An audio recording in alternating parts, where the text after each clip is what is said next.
көн Татарстан. Хәерле көн, хөрмәтле телевизор караучылар. Бүген 9 март, сишәмбе. Мин Әрзә Әхмәтҗанова һәм тапшырубызның иҗат төркеме барыгызга да матур көн, күтәренке кәеф теләп калабыз. Бүгенге көн тарихка нинди вакыйгалар белән кирип калган, шул турыда белеп алырбыз. 1958 елның 9 мартында Нью-Йорк шәһәрендә почта ящикларына патент алына. Безнең илдә хат җыючы беренче җайланмалар 1848 елда ук барлыкка килгән була. Баштан почта ящиклары агачтан ясалган зур тартмалар кебек булсалар, бик тиздән аларны тимерләргә алыштыралар. Бүген халыкара диджейлар көне. 2002 елдан алып, бәйрәмгә кала бер атна алдан диджейлар хәйрия акциялары үткәрә башлыйлар. Алардан кергән табыш халыкара балалар оешмаларына күчерелә. 1959 елның 9 мартында дөньяда иң популяр булган Барби курчаклары чыга. Аклы каралы купальник кигән биек үкчәле Барби курчагы баштан шик уята. Бар тик 5 ел эчендә миллионланган дәнәләр белән сатыла башлый. Василий Ключевскийның кызыклы гына әйтеме бар. Газета укучыны белмәгән турында уйландыра, аңлатмаганын аңлата. Республикабызда чыгып килүче кайбер басмаларга тукталып китик әле. Алардагы иң кызыклыларына мин Назим Сәфәров күзәтү ясар.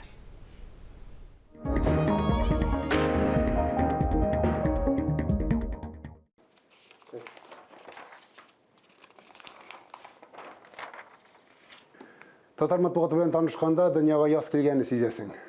Аларның һәр кайсында гүзәл затларыбызда багышланган материаллар бар. Ватан Татарстан ахыр күрелмәгән көрәш дигән материалда татар ирләренең хатын-кызларга мөнәсәбәтен билгеләгән. Нинди ул мөнәсәбәт, нәрсәдә аермалы башкалардан үзегез укыгач белерсез. Шунда ук тагын бер кызык язма капка фәлсәфәсе.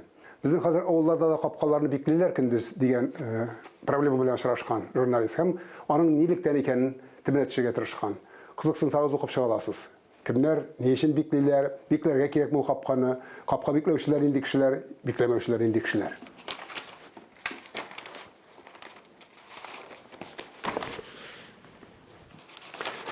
Мәдәни җәмгыять исә тулы санын диярлек хатын-кызларыбызның гүзәл хатын-кызларыбыз турында сөйләүгә багышлаган.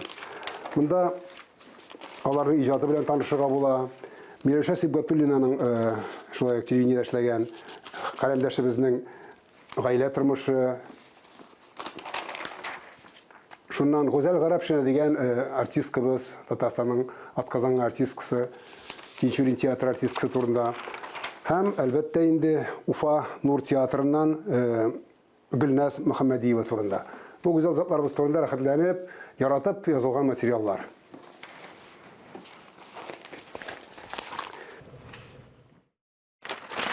Татарстан яшьләре дә бу темадан читтә калмаган, гомере буе Татарстан яшьләрендә эшләгән Ирина ханым Зарипова турында язган материал минем күңелемә аеруча якын булды. Чөнки ул аны белмәгән кеше сирәктер Татарстанда, сердәш рубрикасын алып барган, күп хатын-кызларга, күп гаиләләргә тату яшәргә ярдәм иткән кеше турында үзенең моныгы язган. Бик җылы язма, укып чыгарга киңәш итәм.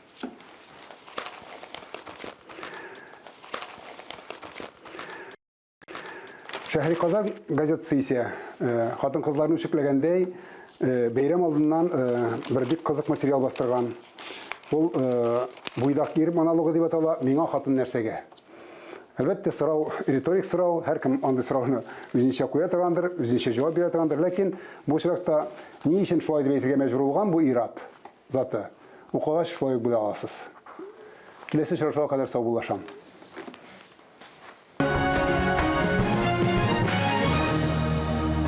Туры эфирдә хәерле көн Татарстан тапшыруы. Матур көн, күтәренке кәеф теләп тапшыруыбызны дәвам итәбез. Россиянең атказанган Татарстанның халык артисты Лидия Әхмәтова 30 еллык иҗади эшчәнлеген матур концерт белән билгеләп үтәргә җыена. Саллы гына репертуар туплаган җырчы бүген студиябызның кунагы. Хәерле көн, исәнмесез, Лидия ханым? Исәнмесез, хәерле көн. Бик шатбыз сезне күрергә.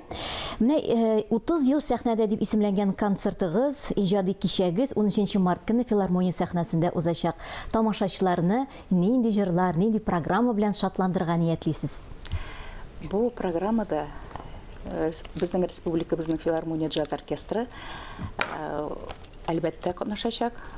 ул инде безнең барлык безнең җырчыларыбыз, менә минем янга килүче минем дусларым Эльмира Калимуллина, Мәликә, Алина һәм Азат Каримовлар, Илгиз Шайхразиев һәм минем укучыларым шулай ук Сайдаш биотеатры булачак, Рушания Мушарапова, Динар Шарафетдинов, вокал ансамбле, кызлар ансамбле.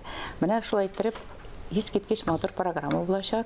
Әлбәттә, безнең республикабызның филармония джаз оркестры шушында катнашып, менә шушы безнең танылган җырчыларыбыз белән бергә матур гына программа әзерләдек. Тамашачыларыбызны көтеп калабыз, шулай бит.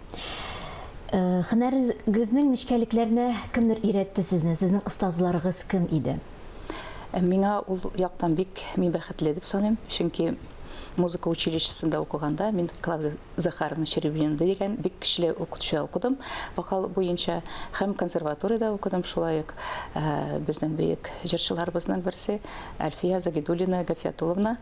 Менә миңа шул яктан бик булды булышлык. Алар күрсәттеләр.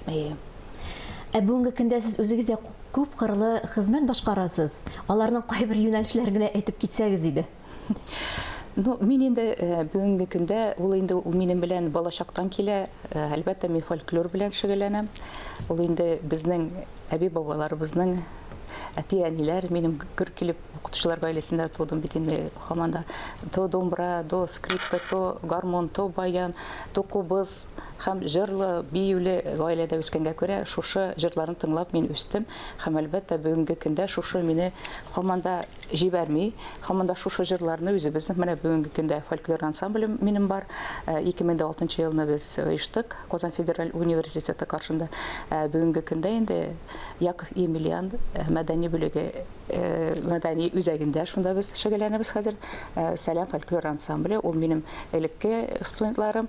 Хәзер бүгенге көндә бик тырышып эшлибез, экспедициялар чыгабыз. Шулай бөтен Керәшен халкының җырларын, киемнәрен, шулай ук инструментларын, җырларын, бәйетләрен бөтенесен җыеп, шушы экспедициялар шифровка ясап, бүгенге көндә халыкка чыгарабыз. Һәм бүгенге көндә инде безнең үземнең авылның җырларын шулай расшифровать итәбез.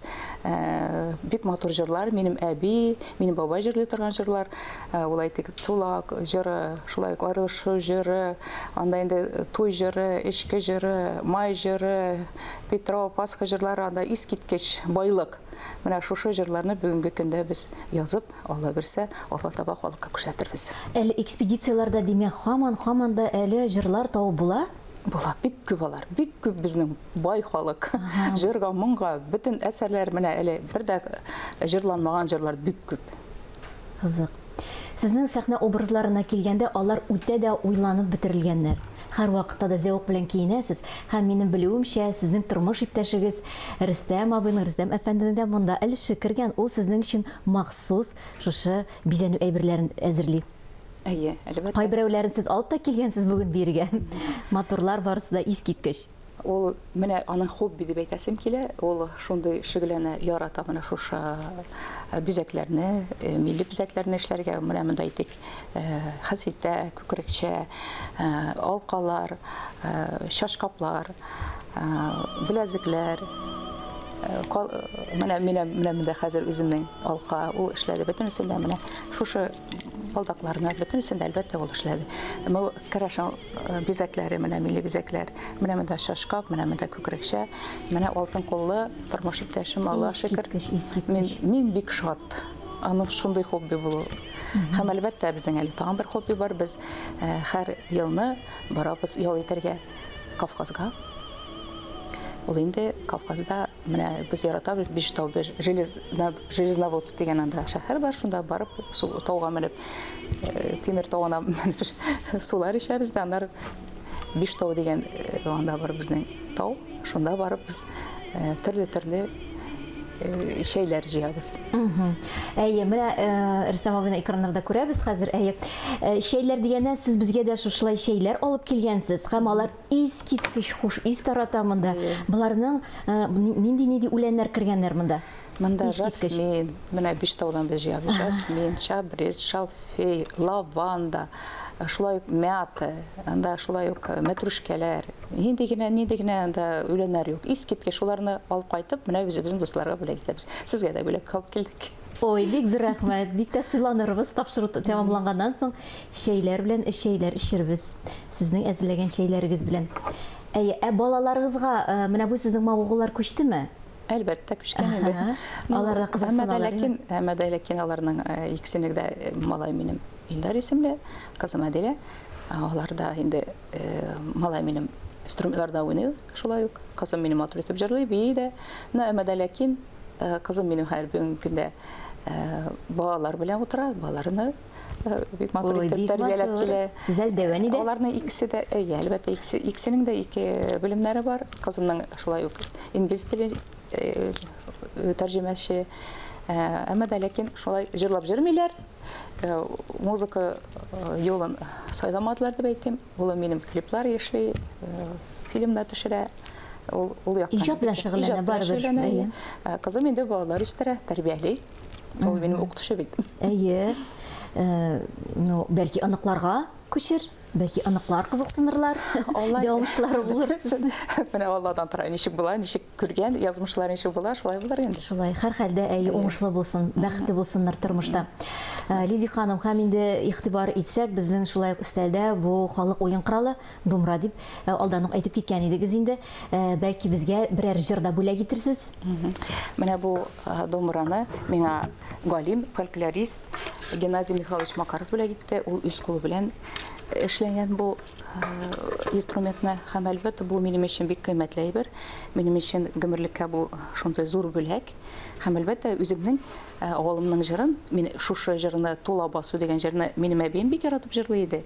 Ул әлдә минем исемдә, менә шушы җырны сезгә Яңгыратасыз, бүләк итәсез. Рәхим итегез.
Бик матур булды, искиткеч.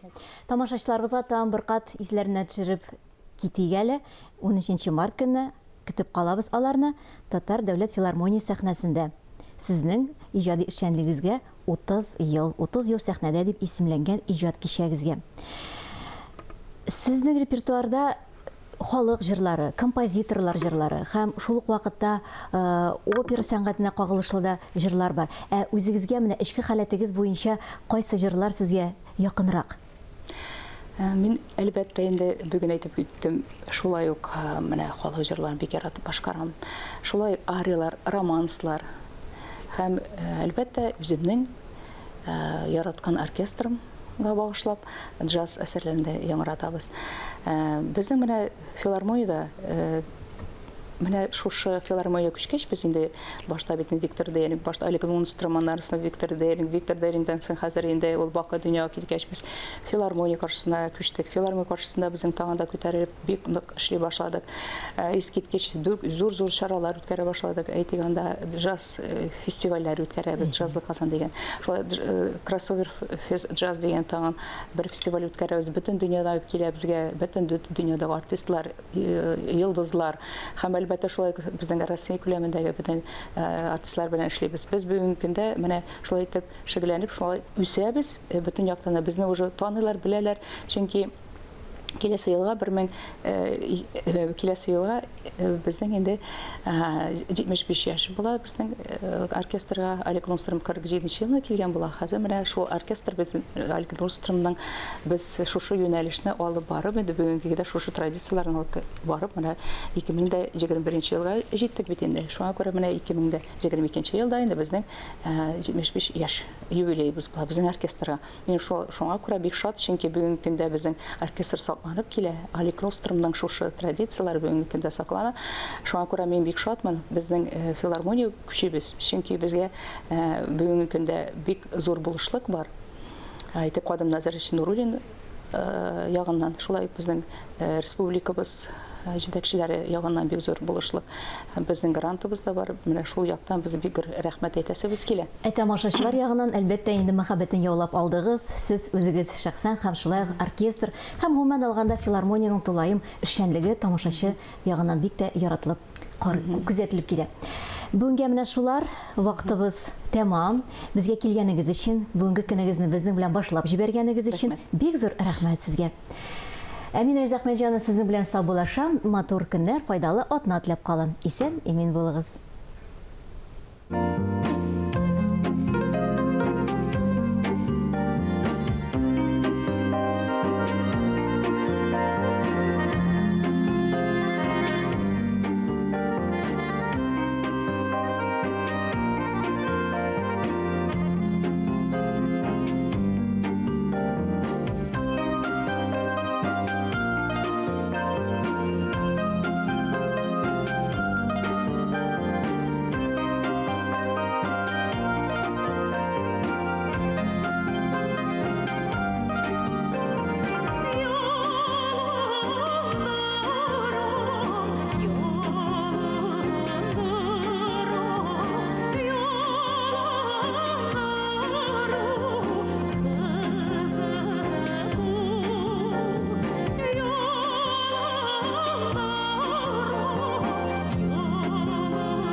Yolun durup yürü turga şüptere de sigene